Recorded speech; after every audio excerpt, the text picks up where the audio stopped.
개인 선거, 본인 선거를 지금 세 번째 선거가 아닌가 생각이 드는데. 한 번은 비례대표였기 때문에 네. 사실은 열심히 개인 선거를 많이 했다고 할 수는 없고요. 네. 두 번째 선거입니다. 네, 그렇게 봐야 되는군요. 네. 세 번째, 어쨌든 세 번째 선거를 맞이하셨는데, 다른 선거들과 차이점이 있습니까? 아무래도 제가 이제 지난 선거는 지방선거를 뛰었고요. 이번 네. 선거는 이제 국회의원 선거를 뛰다 보니까 지방선거와 국회의원 선거가 가지는 차이가 좀 있는 것 같습니다. 그리고 네. 국회의원 선거는 지방선거에 비해서 훨씬 지역 언론사와 각 방송국에서 정책 질의와 정책 토론에 대한 요구를 좀 많이 하고 있고 네. 저는 개인적으로 그것이 굉장히 좋다라고 보고 있고요. 네. 민주노동당과 이 박미진 후보의 공약과 정책을 알릴 수 있는 것 같아서 네. 좋은 기회를 활용하고 있습니다. 바꿔 말하면 예전 지방의원 선거 때보다 박미진 후보를 알릴 수 있는 기회가 더 만들어졌기 때문에 네. 지지율, 득표율이 좀 더 높아지지 않을까 기대할 수 있겠군요. 저는 그렇게 확신하고 있습니다. 네. 왜냐하면 어찌됐든 공중파라고 하는 것이 굉장히 중요하고 우리 지금 안산방송 오셨지만 이런 방송 매체를 통해서 우리 입장을 전달하는 건 너무나 중요한데 지방선거에 그런 기회가 없었다면 이번 총선에서는 충분히 저의 입장을 알릴 수 있는 이런 매체를 활용할 수 있는 것 같아서 이걸 통해서 우리 시민들이 충분히 접속하고 확인할 수 있을 것 같아서 저는 개인적으로 굉장히 효과가 있다라고 보고 있습니다. 네. 이게 불편한 질문이 될 수 있겠습니다만 박미진 후보 하면 지난 5.3일 지방선거 때 상록구에서 성포동 1동 2동을 지역으로 하는 선거에 의원 후보 출마했었단 말이죠. 네. 그런데 그곳을 놔두고 연관이 있을지 없을지 모르겠지만 단원갑에 지금 출마를 하셨는데 특별한 이유가 있었는지요? 이유는 사실 있습니다. 있고 네. 단원갑은 저랑 개인적으로 연관이 많습니다. 왜냐하면 제가 결혼하면서 처음 신혼살림을 꾸린 곳이 여기 성북 이동의 구단지입니다. 구단지고 제 아이가 지금 초등학교 2학년인데 원곡초등학교 2학년이고 원곡동에 있는 근로복지공단 어린이집을 8년째 다니고 있습니다. 사실은 저희 아이와 제 남편, 저에게 있어서는 이쪽 성북동 원곡동 지역이 또 하나의 삶의 터전이기도 하기 때문에 그런 측면에서 여기가 전혀 연고가 없다 또는 저와 다른 공간이라고 생각하지 않았고요. 중요한 거는 이 선부동 와동 이쪽 원곡동 지역이 안산에서도 가장 열악한 지역이기도 하고 저소득층과 한부모 가정이 가장 많은 지역이기도 합니다. 저는 이 지역이 민주노동당이 그동안 사회복지와 관련해서 굉장히 중요하게 제기해왔고 무상의료, 무상교육을 주장해왔던 정당으로서 이 정책이 가장 먼저 실현될 수 있는 지역이라고 보고 있기 때문에 전략적인 선택을 한 것이 있고요. 가장 큰 이유 중에 또 하나는 우리 상록 의뢰에는 임종인 지금 무소속 후보로 출마한 임종인 국회의원이 있습니다. 네.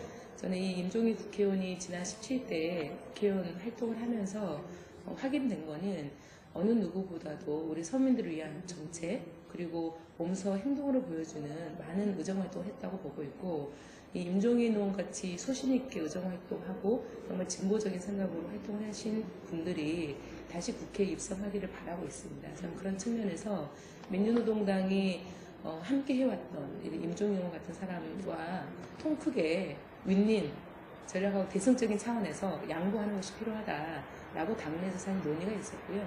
임종인 의원이 개인적으로 잘 돼서 다시 국회에 진출하고 우리 안산 지역 발전과 그리고 우리 서민들을 위한 정책을 좀 더 실현할 수 있기를 바라고 있기 때문에 민주노동당이 대승적인 차원에서 전략적으로 판단했다라는 점을 우리 시민들께 말씀드리고 싶고요.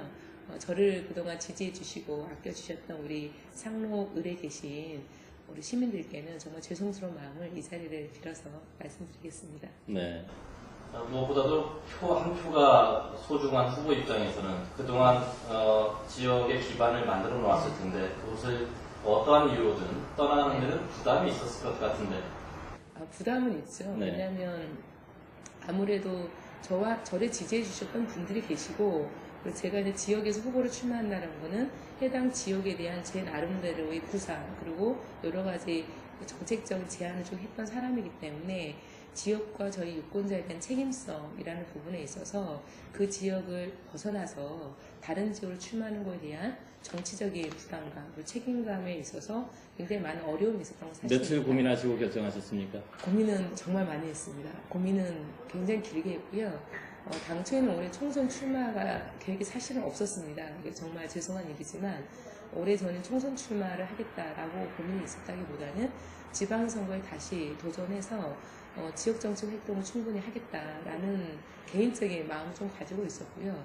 다만 우리 시민들이 잘 아시는 것처럼 민주노동당이 지금 굉장히 어려운 상태가 됐습니다. 지난 대선 이후에 대선 참패의 원인을 두고 당내 일부 우리 유명 국회의원들이 몇 분 탈당하시고 그리고 당원도 일부가 탈당을 하면서 민주노동당이 위기 아니냐라는 우리 국민들의 염려가 계셨기 때문에 이번 선거는 우리 시민들께는 충분히 준비되지 못한 저희 모습일 수는 있으나 민주노동당이 우리 한국 사회에서 진보정당으로 자리를 잡아가는 데 있어서 최대한 많은 후보가 지역 후보로 출마하고 우리 시민들께 다시 한번 이 대한민국의 민주노동당이 필요하다라는 것을 알리고 호소드리기 위해서 한 명이라도 더 출마해야 될 상황이 됐습니다. 그런 측면에서 제가 당에 있는 주요한 당직 간부이기도 합니다. 제가 현재 경기도당의 사무처장을 맡고 있고 이번에 혁신 비상대책위원회 위원으로도 참여를 하고 있는데 당의 주요 간부로 맡고 있는 당직자로서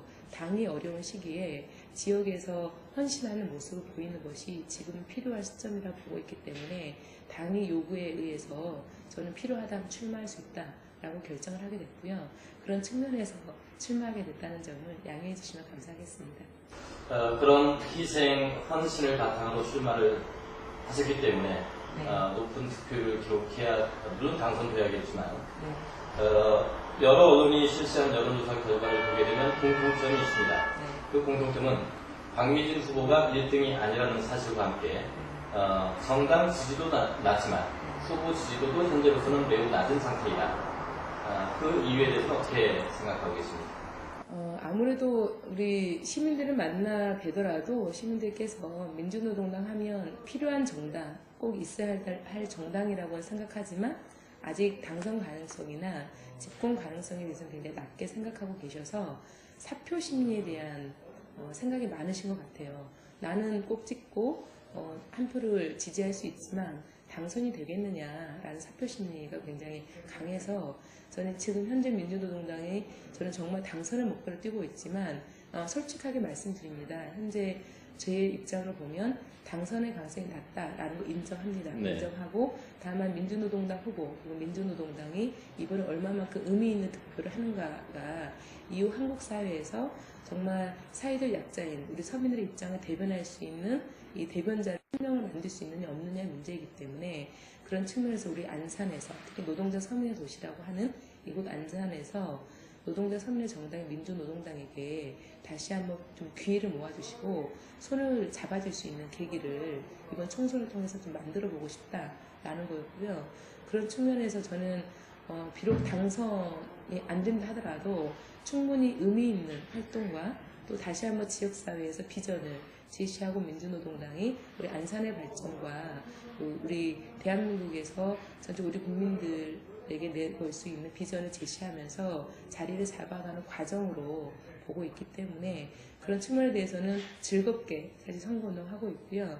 저의 이런 입장과 생각에 대해서 충분히 많이 말씀드리려고 하고 있습니다. 그래서 당선에 너무 연연하지는 않습니다. 그러나 당선을 위해서 열심히 최선을 다해서 뛰고 있습니다. 어찌됐든 지금보다는 지지율을 끌어올려야 되는 것이 목표일 텐데요. 올라갈 거라고 생각하고 있습니다. 특단의 전략도 필요하지 않을까? 혹시 특단의 전략 갖고 계십니까? 저는 이번 총선은 개인 인지도 문제, 그리고 개인의 자질 문제로 사실 평가가 되지 않을 거라고 보고 있습니다. 이미 이번 18대 총선의 구도가 정책과 개인 인물로 평가하기에는 너무 늦었고 이미 지난 시기에 한나라당 민주당이 여러 가지 공천과 관련된 개혁 공천을 하겠다라고 했지만 이 공천이 굉장히 늦어지고 후보 등록 직전까지 공천 이 문제로 인해서 올해 18대 총선을 굉장히 혼란에 빠뜨리고 있었기 때문에 우리 시민들은 그런 말씀 하십니다. 어떤 후보가 무슨 공약으로 나왔는지는 알 수 없다. 공천 잡음이 이렇게 심각해지고 이렇게 분열, 분당되면서 이게 시끄러운데 정말 환멸을 느낀다. 이런 말씀을 가장 많이 하십니다. 저는 이런 구도에서 사실은 개인 인물과 개인 정책을 가지고 승부를 보기는 쉽지 않을 수 있다라고 보고 있고요. 이번 선거에서의 쟁점은 어떤 것이 있겠습니까? 그러니까 국가적인 쟁점이 있을 것 같고요. 지금 말씀하신 대로 또 하나는 지역적으로 단원과 선거구에서 지역적인 그러니까 박미진 후보께서 풀고 가고 싶은 쟁점은 어떤 것이 있겠습니까? 예, 저는 이제 그런 측면에서도 앞서 말씀드린 것처럼 현재 이미 정책 선거로 치기는 한계가 있지만 저는 단원과가 관련돼서 단원과 지역에 맞는 특별한 정책적 사안을 부각시키는 것 또한 지금 현재에서는 문제가 있다고 봅니다. 왜냐하면 여기는 이미 반원 시야공단을 어떻게 활성화시킬 거냐라는 문제, 특히 이쪽 지역에는 이주노동자 문제 어떻게 해결할 거냐, 뉴타운을 주장하고 있지만 실제 재개발 문제 어떻게 할 거냐, 그리고 신안산성 문제 어떻게 할 거냐, 이게 너무 명확히 정해져 있는 핵심 의제이긴 하나 이거에 대해서는 크게 입장의 차이가 저는 별로 없을 거라고 보고 있기 때문에 단원갑 선거에서의 쟁점은 지역적인 사안이라기보다는 이명박 정부가 출범한 1개월 동안 보여준 모습 속에서 1% 특권층을 위한 정치를 어떻게 하면 99% 서민을 위한 정책으로 바꾸고 서민을 위한 정치로 만들어 갈 거냐, 누가 먼저 민생을 이야기하고 민생의 정책을 실현할 수 있는 의지를 가지고 있는가가 저는 이번 선거에 있어서 쟁점이 될 거고 저는 그거를 요구하고 주장할 생각입니다. 네. 그런 측면에서 안산 단원갑의 지역적 사안에 특정 지어지는 쟁점이라기보다는 아무래도 이명박 정부 출범 이후에 나타나고 있는 여러 가지 부자정권이라는 이런 그 구도 속에서 쟁점이 형성되지 않을까라고 판단하고 있습니다. 그렇다고 한다면 물론 이번 선거가 정책 대결의 선거를 하기는 좀 어렵겠다라고 생각하면서도 그래도 국회의원 후보로서 갖고 있는 공약이 있기 때문에 묻겠습니다. 국가 발전 또 지역 발전을 위해서 내세우고 있는 대표적인 공약 한 가지씩만 말씀해 주십시오.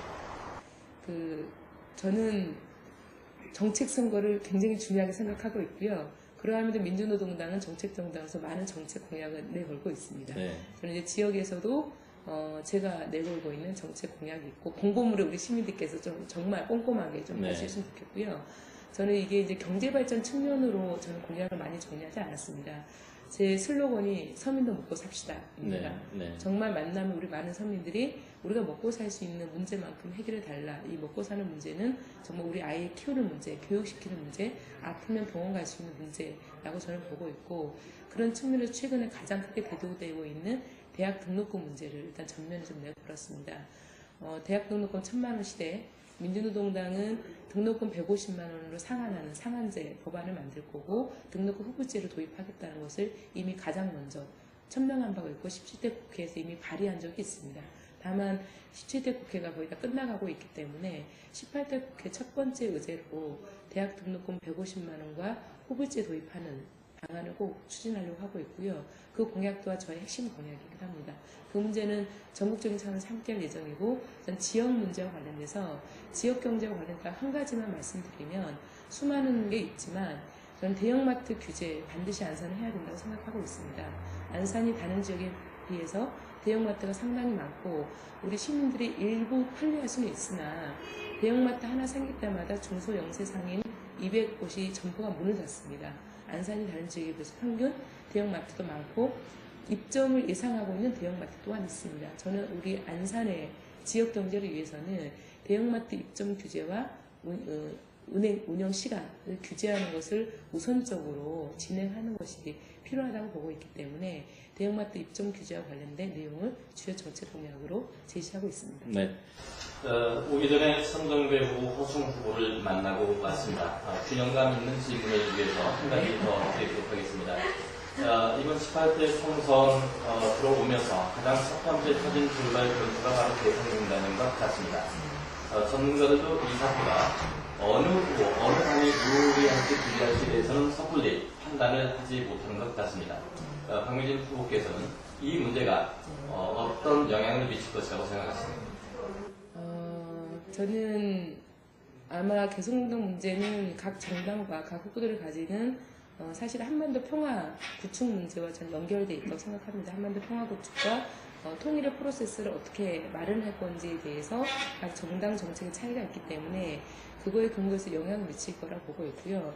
다음에 현재 당장 이번 총선에서 아주 급하게 영향을 미칠 거라 별로 판단하고 있지는 않습니다. 왜냐하면 총선이 이제 4월 9일이고 현재 아직까지 그게 크게 대두되고 각 후보 진영으로 이게 어떤 내용적인 측면 접근되고 있는 것이 아니기 때문에 아직은 좀 판단이 어렵지 않겠냐라고 보고 있습니다.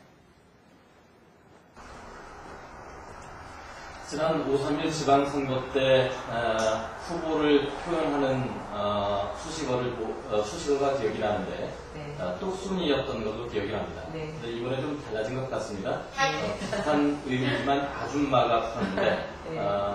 서민 경제 서민 말씀하셨기 때문에 좀 더 친근하게 다가가기 위한 것 아닐까 이런 생각을 해봤습니다만 예, 맞습니다. 제가 지난 지방선거 때는 사실은 뭐 최우수 의원 경기도 똑순이라는 이제 슬로건이었는데요.